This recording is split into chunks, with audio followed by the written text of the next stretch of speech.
I have been drawn to the storied shores of North Africa's only remaining kingdom. A place that is at once frenzied and fascinating, dizzying and diverse, ancient yet ageless. From the noisy, knotted streets of Fez to the candy-colored alleys of Chef Shawen. Join me as I continue to unearth Morocco's best-kept secrets.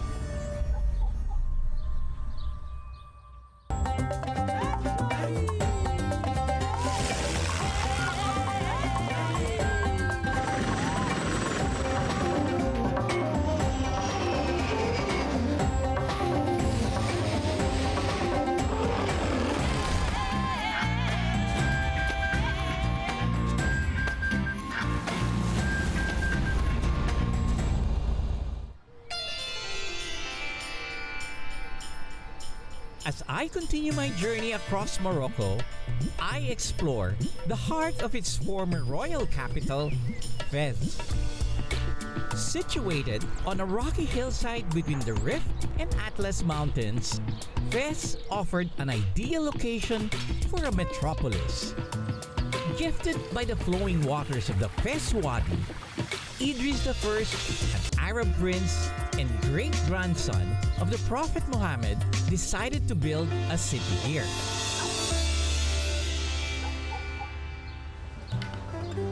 Uniting with the Berber tribes in the area, he became known as the founder of Morocco, and Fez became its capital.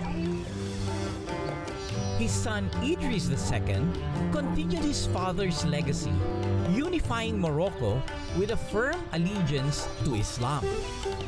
Henceforth, Fez became a center for spirituality, learning, and trade.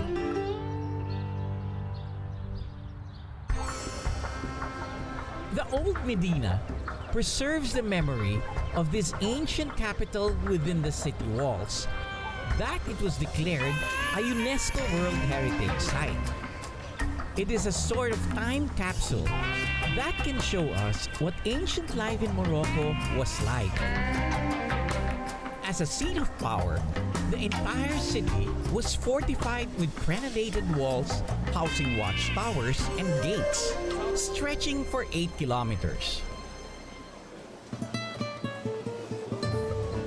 I entered through the Blue Gate, a Moorish-style entrance decorated with ornate tiles. Its front side is blue, representing the city of Fez, and green at the back, the color of Islam. Though the gate was a relatively new addition, it was a beautiful portal that ushered you into a completely different world and a different time. At a time of territorial upheaval, cities were built like complex mazes in order to thwart invasions, and Fez is a superb example. I navigated the tangled narrow streets which are almost impossible not to get lost in. Funny thing is there's no real map going in and out of this. You have to sort of find your way. No cars are allowed in this area except donkeys, mules, and small motorcycles. Oop, watch out, let this guy go here. The real challenge is finding the ancient monuments hidden well within the shops and homes so closely built together. In a corner of the Medina is one of the city's most sacred sites. Noticeable by its richly decorated vestibule and cedar doors. This is the tomb of Idris II. He was considered the founder of Fez, and after his death, a saint. His tomb is right on the other side. Only Muslims are allowed to enter in this tomb. The place is decorated with very nice carpet, a clock made in England, and a chandelier made in Italy. The wood is painted with vegetable dye. They say that when people want to get married or want to get pregnant, they come here during the festival and wish and pray for that. The early growth of Fez as a city was due to two successive waves of immigration: the Andalusians from Spain and the Kairouan people from Tunisia. In the 9th century, a Kairouan woman named Fatima El Fihri used her inheritance to fund the construction of a mosque and university for the community. It became a key spiritual and educational center in the Islamic world. Today, the Kairouan Mosque and University is recognized by UNESCO as the oldest continuously operating university in the world. In the centuries that followed, Fez drew scholars and intellectuals into its gates, hoping to discover the wealth of knowledge the city holds. During the Marinid dynasty, which was considered the golden age of Fez, many madrasas or Islamic colleges were constructed, like the Madrasa Al-Atarin. This is one of the numerous madrasas or ancient Islamic schools here in Fez. It is a very good example of Moroccan architecture. Aside from a prayer hall and a courtyard, madrasas also provided rooms for students to stay in. The Madrasa Bo Inanya is another treasure in the midst of the busy Medina.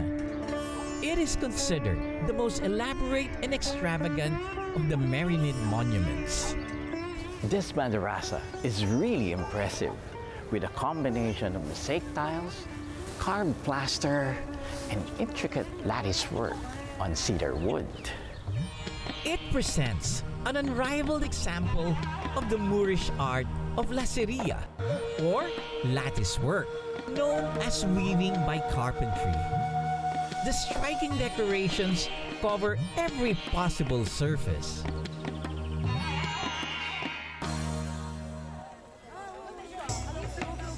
I continued exploring the Medina, overwhelmed by the sights, smells, and sounds. Well, walking around this market is always interesting. Alleys and paths that are filled with everything from candies to meat, lotions, bread, almost everything. And once in a while, a donkey would pass us. I'm also curious about the food. So much meat of different kinds, from camel to lamb. This is camel spleen.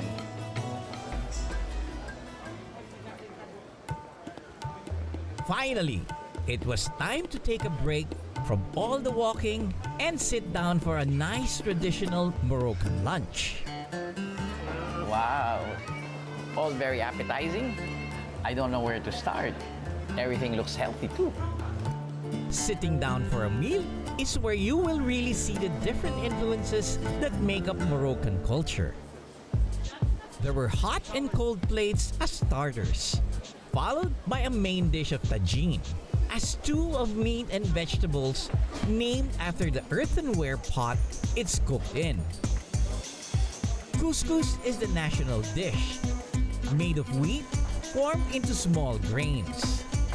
There's also skewered meat, typical in the Middle Eastern cuisine, as well as bread and olive oil, which are typical in Mediterranean meals. After a heavy meal, I stopped by for some fresh mint tea served at almost every corner.